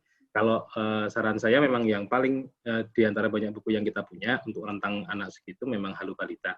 Hello Balita itu mahal tapi worth buying, sangat-sangat worth it untuk dimiliki. Terus yang lain banyak ya, kayak Nascita sekarang sedang suka, tapi bukunya sudah susah untuk dicari, buku satu paket tebal namanya buku Rasulullah Tersayang. Itu ada 10 jilid buku besar. Setiap malam Nascita sebelum tidur minta diceritakan 2 halaman gitu kan. Jadi itu luar biasa. Bahkan saya pribadi yang menceritakan ya sampai berbesmili betapa luar biasanya Rasulullah ya. Jadi wajar anak-anak suka, saya suka gitu, dan anak-anak juga semakin cinta sama Rasul, betapa luar biasanya Rasul. Nah itu salah satu contoh. Nanti kan kalau ada waktu lebih, nanti kita bisa share, mungkin kita bisa bagi per kategori usia ya, ke depan mungkin buku yang recommended usia 0 sampai 5 tahun apa saja, 5 sampai 10 tahun apa saja, yang tidak recommended apa saja, karena banyak loh yang salah beli gitu, termasuk kami. Jadi oh marketingnya luar biasa ya, semua kita beli kan, itu nyambung dan sebagainya, kita beli, ternyata wah enggak worth it amat gitu. Nah, nanti kita bisa sharing. Tidak semua buku yang direkomendasikan dari penerbit-penerbit yang board book itu ternyata rekomendatif. Ada yang benar-benar kita zong belinya. Itu kita ini ya, mungkin off the record kita akan ngasih tahu apa buku itu. Jadi di situ ilustrasinya itu ngeri kalau kata anak saya. Ilustrasinya ngeri, anak saya nggak suka. Dan juga isi dari bukunya ketika misalnya kontennya tentang Rasulullah ya, misalnya ramah, jujur, tapi kisahnya itu ngaco gitu loh, kisahnya itu nggak nyambung gitu. Jadi ya itu nggak kita rekomendasikan untuk dibeli begitu, karena daripada buat beli itu mending buat beli yang lain gitu. Jadi memang ada beberapa buku yang memang zong kita beli itu begitu. Dan juga ada lagi yang marketingnya ini untuk anak di bawah 7 tahun. Ternyata ketika kita beli ternyata nggak cocok untuk anak di bawah itu. Ternyata, cocoknya untuk anak usia sekian. Anak sekian belum bisa nih baca yang begini, gitu. Jadi kita sebagai orang tua, ketika memang mau membeli buku, kita harus review dulu isi bukunya bagaimana, topiknya bagaimana, seperti itu ya. Misal pun kita mau read aloud, buku yang memang anak belum bisa baca, kita harus preview dulu. Ceritanya bagaimana, apakah ceritanya itu bisa ditangkap oleh anak, apakah bahasanya sulit nggak sih bahasanya dicerna sama anak. Karena memang ada buku tentang Rasulullah, tentang Muhammad, tapi itu peruntuknya untuk anak, ya jadi mungkin buat kita ya, itu langsung sebut merek aja ya, itu Muhammad Teladanku. Nah itu banyak direkomendasikan oleh book advisor yang banyak itu untuk misalnya anak investasi untuk anak yang kecil, nggak bisa, kita lihat belum bisa. Karena kata-katanya terlalu kompleks. Itu cocok untuk anak yang sudah bisa benar-benar membaca dan vocabnya sudah banyak. Ya, misalnya SD. Tapi ada buku yang tentang Rasulullah sama, tentang Nabi Muhammad, tapi yang banyak teksnya, tapi bahasanya simpel dan dimengerti anak dan menyentuh. Nah, itu yang disebutkan Dr. Adi tadi. Begitu ya. Apa jadinya tadi? Oh iya, Rasulullah tersayang. Jadi sebagai orang tua kita memang ya selektif untuk memilih buku anak apa sih yang cocok sesuai dengan usianya begitu. Begitu mungkin ya Bunda semuanya. Ini ada pertanyaan lagi. Terima kasih atas jawabannya. Nanti bisa dilanjutkan pembahasan di room selanjutnya ya tentang rekomendasi buku-bukunya. Berlanjut ke pertanyaan dari Bunda Aninda Sylvia. Beliau ini memiliki 4 orang anak. 3 anaknya yang sudah mulai tertarik untuk membaca karena yang satu masih bayi. Beliau bertanya, salahkah ketika mencarikan buku-buku untuk anak-anaknya dimulai dari buku-buku yang diminati terlebih dahulu. Terus beliau juga sharing bahwa anak yang sudah bisa membacakan bersama-sama untuk adik-adiknya dan juga mendongeng, mirip seperti nasyita mungkin ya Bun ya Dok. Dan yang sudah bisa membaca, kakak sulung yang pernah sudah sekolah, ini sedang suka-sukanya sama komik Bun. Kira-kira ada nggak sih komik yang recommended? Terima kasih. Ya. Ini ya, komik itu agak bahasan kontroversial ya. Seperti cerita yang saya sebutkan tadi, ada salah satu homeschooler di Jogja yang memang membatasi komik untuk anak karena memang menurunkan daya imajinasi, begitu. Jadi memang kalau ada yang bukan komik, kenapa enggak? Jadi memang yang lebih banyak teksnya itu justru lebih membuat imajinasi anak lebih berkembang dengan baik, begitu ya, daya imajinasinya. Karena anak ketika mengkonsumsi komik, dia nggak perlu imajinasi karena apa ya? Sudah tersaji di depannya gitu ya, gambar-gambarnya. Jadi dia nggak perlu membayangkan tuh seperti apa. Begitu juga dengan screen, tontonan di screen bahkan kayak Nusarara itu gitu. Kalau berlebihan juga yang nggak baik karena imajinasi anak jadi nggak ada gitu loh. Dia sudah tersaji sesuatu yang instan di depan mata, dia nggak perlu capek-capek berimajinasi, udah ada nih objeknya.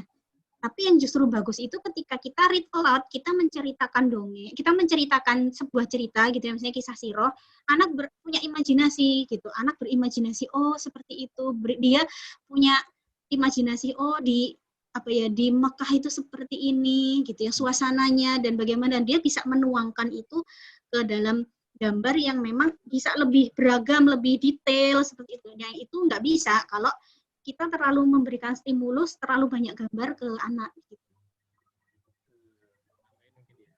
Saya pribadi sebenarnya tadi sebenarnya memang secara tadi big picture-nya itu kan memang komik tidak terlalu direkomendasikan. Cuma kalau saya pribadi bilang setiap anak itu punya pintu masuknya sendiri-sendiri terhadap kecintaannya dengan buku, kecintaannya dengan ilmu. Jadi mayoritas anak memang suka buku itu dari komik. Seperti saya dulu kan waktu kecil juga senengnya komik Dragon Ball, komik apalah Shinchan gitu-gitu kan. Gitu. Tapi kemudian seiring dengan waktu, alhamdulillah ketika mulai SMA dan sebagainya mungkin tersibuk dengan suasana yang berbeda gitu kan, lingkungan yang berbeda itu juga akhirnya berubah gitu. Jadi kalau bisa memang komik dihindari dulu, tapi ketika pun memang anak suka sekali, itu sebenarnya tidak masalah daripada tidak. Gitu. Jadi kadang-kadang kalau tadi fokus untuk memberikan buku yang sesuai minatnya, tidak masalah gitu, berikan dulu dan sebagainya. Cuma kita memberikan opsi lain. Gitu. Kita juga selain, anak misalnya minta buku tentang misalnya suka pesawat, gitu kan, kita tidak masalah belikan. Tapi kemudian kita kasih opsi yang lain. Ini loh ada buku tentang Rasulullah, ada buku tentang sahabat Nabi, ada buku tentang indahnya Mekah dan Madinah dan sebagainya, misalnya macam-macam. Kita kasih gitu. Tapi tadi pintu masuknya anak itu bisa berbeda-beda. Jadi kita fleksibel aja untuk mana bagusnya, idealnya sih pakai pintu masuk tadi buku-buku sirah misalnya, itu idealnya. Cuma kalau enggak pun enggak masalah lewat pintu belakang, lewat pintu samping gitu enggak masalah. Yang penting suka baca dulu. Yang penting terikat dulu dengan buku gitu. Nah, soal bukunya apa nanti bisa kita urus belakangan gitu. Gitu. Ya, seperti itu ya. Jadi meskipun ketika suka komik gitu, mungkin dari orang tuanya bisa mencarikan yang memang kontennya juga bersesuaian ya. Artinya tidak ada sesuatu yang nggak baik di sana. Karena memang sebagai orang tua kita harus hati-hati. Karena memang ada komik-komik yang gambarnya itu gambarnya itu nggak sopan, itu juga ada gitu ya. Jadi memang harus memfilter juga komik seperti apa yang menjadi konsumsi anak. Kalau sekarang memang sudah ada banyak kok ini komik-komik Islami gitu ya, kayak Al-Fatih itu ada ya, tentang Muhammad Al-Fatih, terus kemudian Nasirun Purwokartini yang komik ya, dia komik-komik Islami itu banyak. Kalau misal mau cari di mana, biasanya di book fair itu ada gitu. Jadi bisa untuk bahan ini ya, alternatif ketika ya memang bukan komik-komik kayak Jepang gitu ya, ala-ala Jepang begitu. Gitu. Terima kasih Bunda dan juga dokter atas jawabannya. Semoga bisa menjawab dan juga memberikan inspirasi pada Bunda dan juga Ayah semua. Ada satu lagi pertanyaan ya Bun? Boleh Bun masih? Boleh. Oke. Dari Bunda Ruli Handini. Bun, anak saya 3,5 tahun dan 2 tahun. Perempuan dan laki-laki. Kalau soal gadget, masih bisa dibatasi dan tidak ketergantungan. Hanya kalau mau ngajarin sesuatu, anaknya sering kabur-kaburan. Dan Pak suami seringnya nggak sabaran. Akhirnya memaksa, akhirnya menyerah, dan atau bahkan malah cenderung memaksa. Bagaimana caranya agar bisa lebih bersabar untuk mengarahkan anak-anak? Silakan Bunda dan juga dokter. Tadi lebih suka ke apa anaknya? Jadi untuk gadget bisa dibatasi, tapi seringkali kalau orang tuanya ini ingin mengajarkan sesuatu, sulit untuk mengondisikannya. Bagaimana caranya agar bisa lebih bersabar mengarahkan anak-anak? Ya, sih kalau kami pribadi memang sebenarnya ya teorinya gampang gitu, cuma memang sabar itu tidak mudah ya. Tapi prinsipnya begini, anak-anak apalagi semakin muda usianya, di bawah 5 tahun, di bawah 7 tahun itu seringkali memang kita biarkan saja itu itu lebih baik dibandingkan ketika kita punya targetan sendiri, punya keinginan atau ego pribadi sebagai seorang ayah atau bunda gitu kan, untuk kamu sudah 5 tahun harusnya sudah mengenal hijaiyah gitu. Oh kamu sudah 6 tahun harusnya kamu sudah hafal sampai misalnya sampai surat Al-Kafirun misalnya begitu. Jadi jangan begitu. Kalau kami pribadi sih lost aja, karena yang paling penting bagi seorang anak usia di bawah 7 tahun itu adalah kepuasan bermain, kepuasan eksplorasi, kepuasan untuk mencari kesenangan menurut versinya sendiri, selama masih dalam koridor yang tidak membahayakan gitu, itu tidak masalah. Jadi kalau kami kan memang tergabung di banyak komunitas parenting, itu diskusinya dari berbagai macam ahli dan kemudian banyak praktisi itu juga, ya tadi seringkali kita sendiri yang terlalu kenceng ngejar-ngejar anak gitu. Jadi target 7 tahun harus bisa baca gitu kan. Kalau nggak bisa baca berarti kamu bodoh. Padahal kan nggak gitu. Target hari ini kamu harus belajar surat Al-Waqiah gitu. Itu kan kalau anaknya nggak mau ya jangan dipaksa gitu. Takutnya begini, takutnya anak malah jadi antipati dengan hal yang kita ajarkan. Kita ngajarin hafalan, tapi karena dia nggak mau, dia kedepannya sampai dewasa dia jadi benci hafalan gitu. Kita ajarkan dia membaca gitu, tapi karena dia nggak suka, dia belum siap gitu, anak jadi malas membaca gitu. Nah itu yang kita takutkan. Biarkan aja lah main sambil kita fasilitasi. Kalau saya sih pribadi begitu. Soal sabar, saya pribadi juga harus pasti banyak belajar soal sabar. Cuma prinsipnya begitu. Lepaskan saja, nanti anak-anak akan menemu form terbaiknya insya Allah gitu. Nah, nanti ketika sudah mulai agak di atas 7 tahun kita bisa mulai shaping lah, kita mulai bentuk dengan lebih terstruktur kan, bisa lebih nyaman, anak-anak juga bisa lebih mudah diatur gitu. Setelah fitrahnya, setelah kebutuhannya akan bermain, akan kesenangan-kesenangan tadi terpenuhi selama masa-masa di bawah 7 tahun begitu. Jadi seperti itu ya. Seperti yang disebutkan oleh Ustadz Hari Santosa di Fitrah Based Education begitu ya, bahwa usia anak 0 sampai 7 tahun itu belum waktunya kita bebankan dengan kewajiban adab, termasuk adab ketika orang tua minta diem, duduk, seperti itu, kayak dengerin orang tua, taati, itu belum bisa begitu. Jadi mereka diperkenalkan adab, tetapi belum boleh untuk dikenai punishment seperti itu, kayak dimarahi, kok kamu nggak dengerin ayah bunda, kok disuruh gini nggak mau gitu ya. Memang fasenya itu memang masih berlari-larian gitu ya, dengerinnya sambil ngapain gitu ya. Itu ya memang fasenya memang masih seperti itu, dan fasenya memang belum boleh dikenai kewajiban adab begitu ya. Dikenalkan iya, tapi tidak untuk dipaksa, apalagi dikenai hukuman. Kemudian fase selanjutnya itu dikenalkan adab dan juga diingatkan, ditegur, tapi belum dihukum. Baru kemudian yang fase terakhir ketika dia sudah paham adab dan ketika dia melanggar baru kena hukuman. Nah itu ada fase-fasenya begitu ya, seperti itu. Ya mungkin begitu ya. Ya, terima kasih Bunda Ayah atas jawabannya. Ada satu lagi, ini pertanyaan terakhir ya Bun, dari chat Zoom, dari Bunda Mawar. Bunda Ayah dalam sehari rata-rata aktivitas membaca buku berapa lama dan waktunya kapan? Apakah setiap hari selalu ada pegang buku?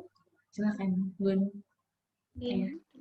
Ya, jadi kita tidak ada jam khusus kayak berapa lama begitu ya, tetapi memang buku itu menjadi sesuatu yang sangat dekat dengan anak-anak gitu ya. Jadi di mana-mana everywhere itu ada buku. Di kamar ada buku, di library room ada buku, di tempat mereka biasa bermain di luar library itu juga ada buku, sehingga ya kapanpun mereka mau baca buku, ya mereka bawa buku dan membaca gitu. Membaca dalam artian, ya kalau yang kecil masih membolak-balik lihat gambarnya, seperti itu ya, membolak-balik lihat gambar, terus kayak pura-pura storytelling sendiri, begitu ya.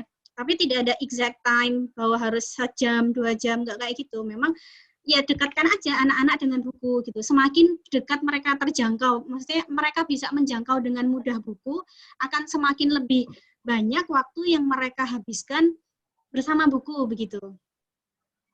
Seperti itu ya. Jadi nggak ada waktu kayak harus 1 jam, harus 2 jam kayak gitu. Dekatkan aja buku dengan anak-anak di mana mereka sering beraktivitas. Dan kita juga memberikan buku-buku yang menarik untuk mereka, gitu ya. Seperti dan mungkin ada buku-buku yang memang sesuai dengan interest anak. Seperti anak saya yang nomor 2, itu dia seneng tentang alat berat kayak bego, terus traktor, pesawat. Nah, itu kita juga membelikan buku yang begitu. Jadi dia senang banget dia membaca itu gitu ya, membolak-balik gambarnya, minta diceritakan begitu. Jadi kecintaan anak dengan buku bisa dimulai dari tema-tema atau hal-hal yang dicintai oleh anak dan kita fasilitasi bukunya gitu ya. Seperti itu. Kayak anak kan suka mobil-mobilan, suka pesawat, apa bisa kita belikan buku yang berkaitan dengan itu. Seperti itu. Dan apakah setiap hari harus ada pegang buku? Nggak harus, tapi mereka iya. Setiap hari pasti mereka pegang buku, karena buku sudah menjadi bagian dari teman bermain mereka, teman belajar mereka, di mana saja mereka ketemu buku lagi gitu ya. Dan mereka udah suka. Jadi memang tanpa kami mengharuskan, tanpa kami kayak, ayo 1 jam sama buku, itu mereka sudah jalan sendiri, karena buku sudah bagian dari teman bermain gitu. Layaknya kalau anak mungkin dengan boneka Barbie, maka anak-anak ya buku begitu. Menambahkan ya, jadi memang waktu terserah, maksudnya memang sesering mungkin gitu. Kalau anak-anak memang setiap saat mereka, kalau kita ngumpul kan, kalau mayoritas keluarga lain kan di ruang keluarga ya, yang ada TV-nya. Kalau kita kan ngumpul mesti di perpustakaan. Jadi ketika kita habis mandi, sudah berpakaian, kita ngumpulnya di perpustakaan. Terus anak-anak habis mandi juga langsung ke perpustakaan. Jadi pada akhirnya juga pegangnya juga akhirnya buku lagi gitu. Nah, tapi kalau saya boleh saran, kalau waktu terpenting untuk pegang buku adalah sebelum tidur. Karena sebelum tidur itu waktu paling prime time ya, waktu paling precious, waktu paling diingat oleh anak, dikenang oleh anak, bahkan sampai mereka tua, sampai mereka dewasa, itu sangat diingat gitu. Jadi Nasita juga sama, dia selalu minta didongengin dulu kalau mau tidur, walaupun saya masih ngerjain sesuatu sampai jam 10, dia nongkrong di depan saya nungguin mau ceritain ayah, walaupun matanya udah 5 watt gitu kan, tapi nungguin cerita ayah gitu. Mbok sama bunda aja, nggak mau harus sama ayah gitu. Jadi satu sisi juga saya sebagai ayah juga kan bekerja gitu kan, banyak di luar gitu. Jadi memang waktu berharganya itu adalah waktu sebelum tidur gitu. Penting diceritakan, memori diceritakan oleh ayah sebelum tidur itu penting sekali untuk kesehatan jiwanya di masa depan, penting sekali gitu. Jadi terus kemudian tidur dipeluk ayah, dicium ayah gitu, dibisikkan I love you gitu kan, ayah sayang Nasita gitu. Itu penting gitu, dan itu daily gitu, rutin sekali disampaikan, dilakukan, itu akan jadi sesuatu yang insya Allah saya yakin ketika besok anak-anak saya dewasa, mereka akan menyebut itu sebagai saat-saat termanis ketika anak-anak.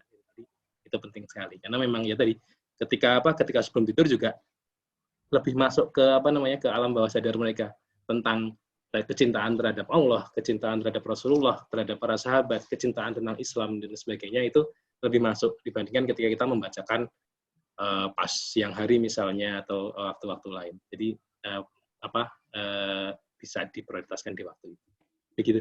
Ya, sedikit menambahkan ya. Benar ya, satu hal yang tadi saya lupa juga, di sini memang peran ayah itu benar-benar sangat penting untuk proses ini, untuk proses belajar anak dan proses pembentukan karakter anak. Bahwa ayahlah yang sebenarnya paling bertanggung jawab untuk membersamai anak dalam proses belajar. Begitu. Kepala sekolahnya, keluarga di rumah itu ya ayah, begitu. Bunda itu sebagai pelaksana teknis. Tetapi pada hal-hal yang sifatnya prinsip gitu ya, itu harus ayah yang mengajarkan. Seperti tentang kalau anak 1-7 tahun dia harus tuntas tauhidnya. Maka yang harus storytelling, mengajarkan kecintaan tentang Allah, menceritakan tentang Allah, menceritakan tentang Rasul, itu justru yang terbaik adalah ayah, bukan bunda. Gitu. menanamkan tauhid yang utama itu justru paling penting adalah peran ayah gitu. Dan juga tadi ya betapa pentingnya untuk anak tidak laki-laki dan juga perempuan itu untuk attachment dengan ayah itu sangat penting karena ayah yang mengajarkan keberanian ketika nanti dia dewasa begitu ya, dan juga anak, terutama anak perempuan yang sudah kenyang dengan kasih sayang anak, ketika dia nanti dewasa dia tidak mudah untuk dibodohi dibodohi oleh laki-laki, maksudnya tidak mudah dirayu seperti itu ya, dengan rayuan-rayuan dan pujian-pujian gombal gitu ya, itu dia tidak mudah tertarik begitu ya, dan ketika diajak kayak melakukan sesuatu yang tidak seharusnya gitu ya, seperti misalnya berangkulan, berciuman, itu mereka nggak mau karena mereka sudah kenyang dengan perhatian ayah. Jadi anak-anak perempuan yang ketika dewasa itu mereka lebih banyak dekat dengan pacar gitu ya, laki-laki, ya dia kehilangan sosok ayah di masa kekurangan kedekatan dengan ayah di masa kecilnya gitu. Jadi betapa pentingnya memang kebersamaan ayah dengan anak gitu ya. Kalau untuk anak laki-laki, betapa pentingnya dekat dengan ayah itu membentuk keberanian gitu. Ayah mengajarkan keberanian kepada anak laki-laki sehingga ketika nanti dia dewasa, dia bisa kayak memutuskan gitu ya. Jadi orang dewasa yang dia itu susah untuk membuat keputusan, orangnya ragu-ragu, itu pasti masa kecilnya nggak dekat dengan ayah, dan ayah tidak memberikan attachment, nggak memberikan kedekatan itu. Gitu. Jadi betapa pentingnya kedekatan anak dengan orang tua, khususnya ayah begitu ya, di masa-masa terutama 7 tahun pertama.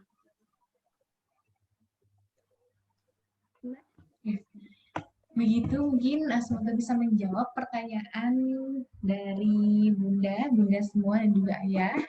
Berhubung waktunya sudah malam, yang sedih sekali ya sebenarnya, masih banyak hal-hal yang ingin di-sharingkan pasti dari Bunda-Bunda juga ya semua. Tapi semoga di pertemuan selanjutnya akan ada room-room yang seperti ini lagi yang bisa memfasilitasi kita untuk belajar bersama seperti itu. Iya, satu lagi Mbak. Iya Bunda. Ini ya untuk Bunda dan Ayah semuanya yang sudah ikut kelas Zoom dan WhatsApp grup kita, silahkan memberikan kesannya atau cerita pengalaman pribadinya atau refleksinya dari apa yang didapat hari ini dan bisa diceritakan di media sosial dengan mention kita atau membuat tagar Gazia Parenting Community gitu ya, sehingga kita bisa sharing satu sama lain pengalamannya seperti itu dan bagaimana insight yang didapat dari kelas kali ini gitu. Jadi rumah saya Insya Allah.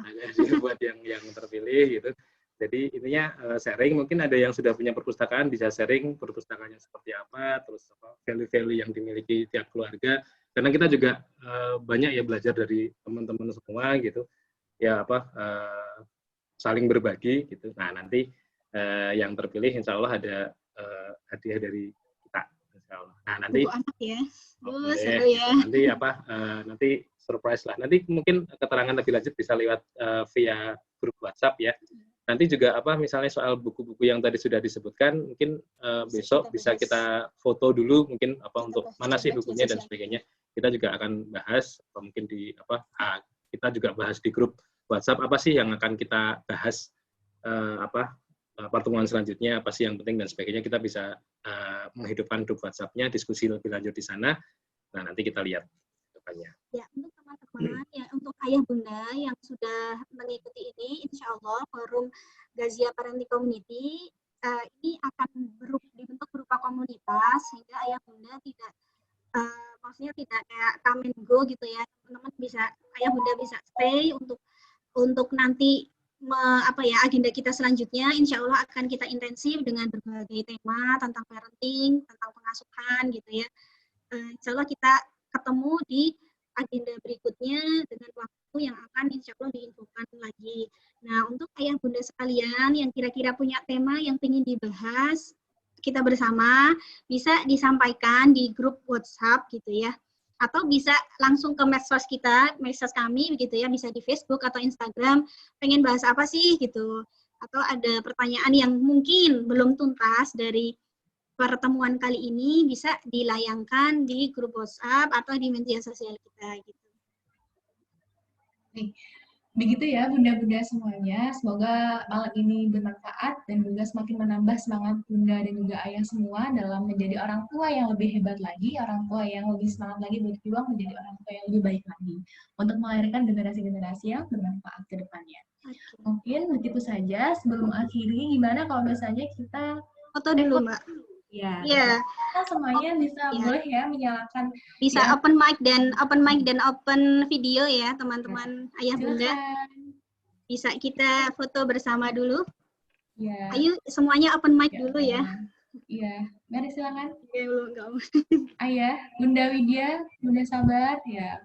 Oke, ayo kita tungguin ayah bunda. Yang sudah ready aja, soalnya banyak kan juga belum pakai jilbab dan sebagainya, nggak masalah. Oh iya. Gitu. Iya. Ada Baik. teman kita di sini ya, kita sapa dulu. Ada Om John, Iya. ada Mbak Vita, ada Om Mawar.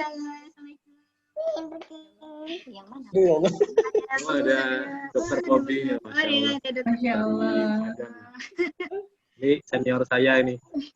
Dokter Pobi. Dokter Bobby. Iya. Masya Allah, iya, iya. Apa? Yang mana saya? Baik, sudah siap semuanya? Oke, ya, nggak apa-apa yang ada aja ya. Yang ada aja. Iya, siap. Ya, Bentar. Semuanya senyum ya. Senyum.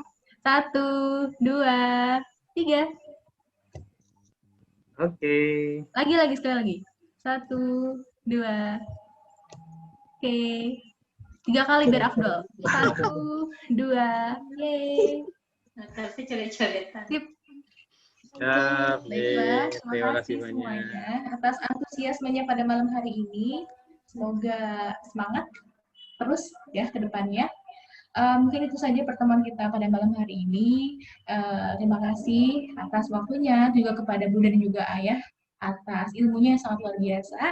Bekal ya untuk kita semua. Untuk kita semua yang belum menikah di sini ya tentunya ya. Ada yang belum menikah soalnya di sini Bun, Ayah. Marilah kita akhiri pertemuan kita malam hari ini dan mengucap alhamdulillah bersama-sama. Alhamdulillah dan berkah. Kita tutup dengan bacaan penutup majelis. Subhanakallahumma wa bihamdika asyhadu an la ilaha illa anta astaghfiruka wa atubu ilaik. Mohon maaf apabila ada kekurangan dalam pelaksanaannya, teknis dan sebagainya. Wabillahi taufiq wal hidayah. Wassalamualaikum warahmatullahi wabarakatuh. Waalaikumsalam warahmatullahi wabarakatuh. Bye bye. Terima kasih bunda-bunda semua, juga ayah. Waalaikumsalam warahmatullahi wabarakatuh. Ya.